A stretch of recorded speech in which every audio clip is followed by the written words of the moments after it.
लगता है जैसे मैं हर रोज अपने खाने को बस देख सकती हूँ लेकिन खा नहीं सकती। फिर वो उसे अपनी तरफ खींचकर उसकी आंखों में देखकर कहती है, लेकिन आज ऐसा नहीं होगा वाइफी, मैं आज तुम्हें खाना चाहती हूँ।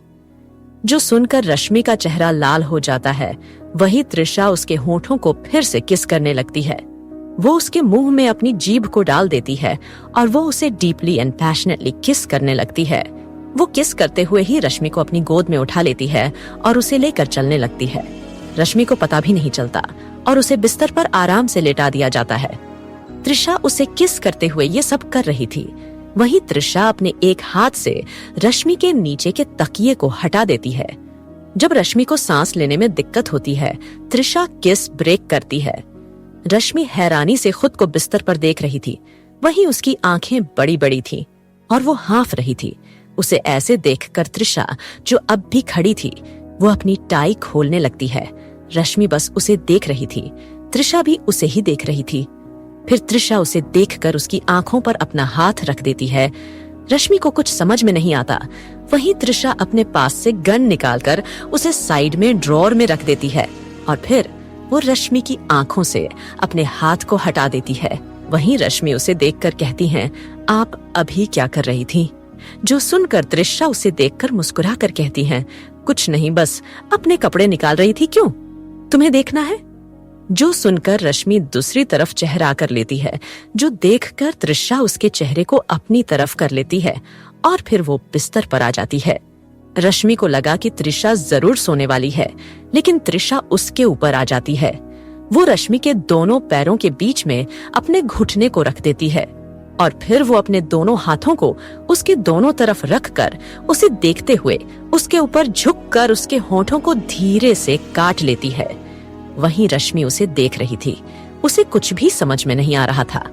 तृषा अपने हाथ को उसके बाथरोब की नोट पर रखती है और उसे धीरे से खींच देती है। रश्मि चौंक कर उसे देख रही थी। वो उसे रोकना चाहती थी, लेकिन तृषा उसे देखती है और रश्मि रुक जाती है। जब तृषा उस बाथरोब को हटाती है, रश्मि अपनी आंखें बंद कर लेती है। वहीं तृषा अंदर उस लाल रंग की नाइट ड्रेस को देखती है, जो काफी छोटी थी। वहीं उस पर बिल्कुल हल्का कपड़ा लगा हुआ था, जिससे सब कुछ दिख रहा था। जो देखकर तृषा वहीं रुक जाती है और रश्मि को देखती है, जिसका चेहरा शर्म से लाल हो चुका था। जो देखकर तृषा स्मर्क करते हुए कहती है, ये ड्रेस तुम पर अच्छी लग रही है।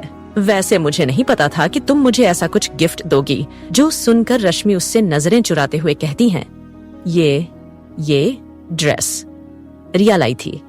जो सुनकर तृषा उस ड्रेस पर अपने हाथ को फिराती है, रश्मि की कमर पर, जिससे रश्मि कांप जाती है। वहीं तृषा कहती है, काफी अच्छी है, मुझे पसंद आई। फिर वो उसे देखकर उसके ऊपर झुक जाती है और वो उसके होंठों पर किस करने लगती है।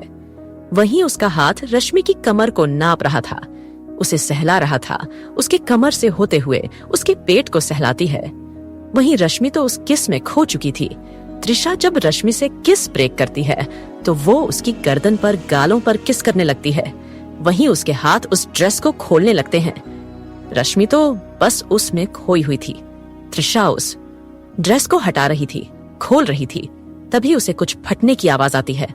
वो समझ जाती है रश्मि की ड्रेस फट चुकी है, लेकिन वो फिर इस बात को दूर फेंक कर उसकी ड्रेस को उसके शरीर से अलग कर देती है।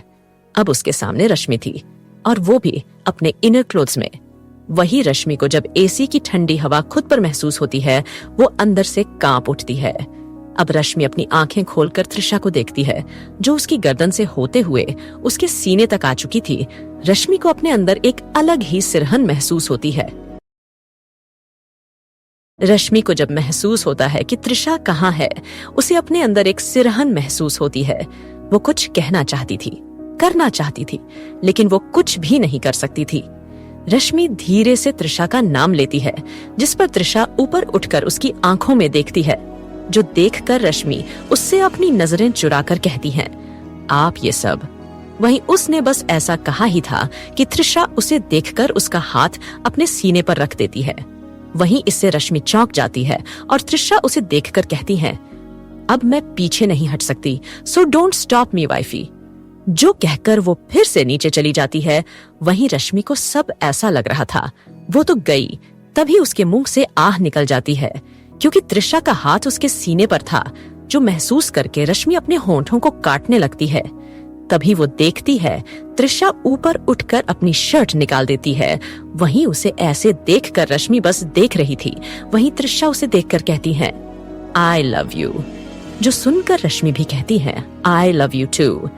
और फिर तृषा एक चादर उन दोनों पर डाल देती है और फिर तृषा अपनी पेंट को निकालकर फेंक देती है और वो रश्मि को किस करने लगती है।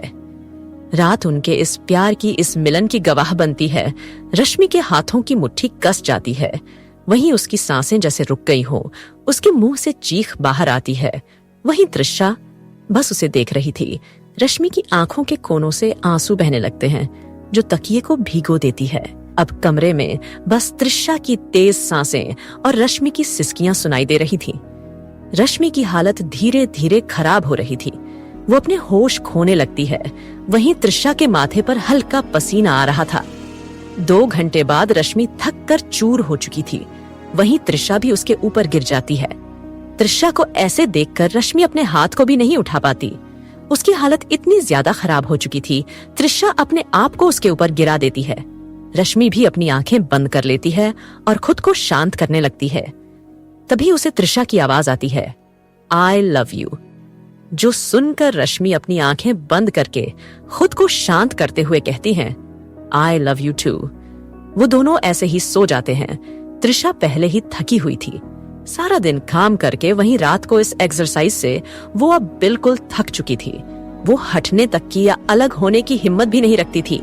इसलिए तृषा वहीं 10 मिनट में ही सो जाती है। रश्मि भी थक चुकी थी, इसलिए वो भी ऐसे ही सो जाती है। उनकी ये प्यार भरी रात अब सुकून में बदल जाती है। कमरा भी बिल्कुल शांत हो जाता है।